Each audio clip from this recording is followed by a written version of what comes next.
Alright, so I'll give you an update on the polytunnel. This is from Trade Tested. The frame is 1 inch steel galvanized. Big improvement over that plastic coated crap you from other ones. Wasn't particularly cheap, it's $650. It's 8 meters long, roughly 3 meters wide. So it is possible, I think, to put the frame up by yourself. However, when my wife came and gave me a hand, it definitely went more than 4 times faster. So, bear that in mind. Put the frame up, put weed mat down because we have ryegrass, couch, kikuyu, asparagus, fern, basically any kind of perennial weed you can imagine, it's in here. And then we put down this base here. This is H4 treated 50 by 200 heavy pieces of wood, and that is really made a hell of a difference to how strong this feels already.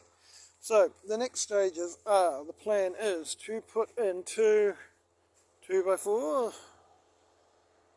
to make a doorway at both ends. I'm not happy about this top at all, and I want to do something about that. My concern is that these gaps in between are places where rain could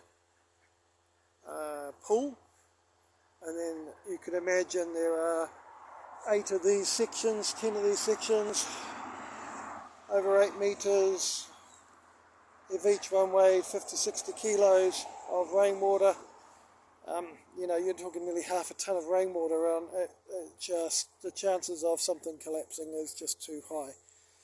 We've strapped the frame down, like you can see, with these lumber locks. So that's not going anywhere. And so once we've got these 2x4s up, make door frames, make a door to go in the end on both ends so we get a breezeway through here. It's going to get hotter than a horse snatch, as you can imagine. And then the next part of it would be to put the cover on, and we're going to batten down the cover on the outside to tension it and stop it from coming off, obviously. Cut the doors out so they can open easily, of course. And the very last thing we would be looking at, maybe, I'm not sure whether to put a door frame in the middle or go with a V, inverted V, just to give it a bit of support in the middle. I'm not sure I need it. Eventually I probably will have in-ground gardens in here, because now it's given me a nice height at about, let's say somewhere close to 2.4 meters tall, which has given me a reasonable height. I would have preferred it higher.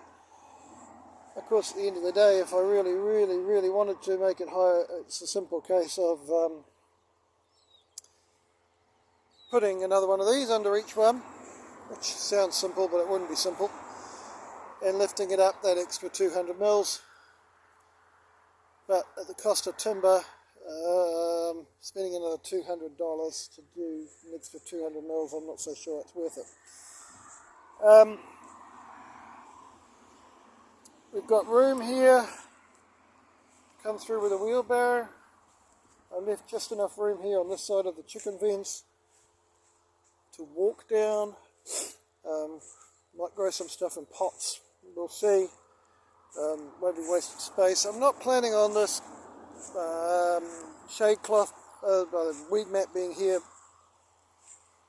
forever, but at least for the next 12 months. while we kill off these really nasty perennial weeds that we have here. You can see it does a great job. Here's polythene has killed off, and you can see it's just some dock that needs dealing with in this area.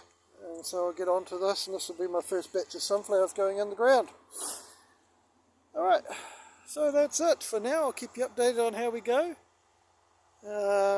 Compared to the one I bought 2 years ago from Dick Smith, from a company called Certa.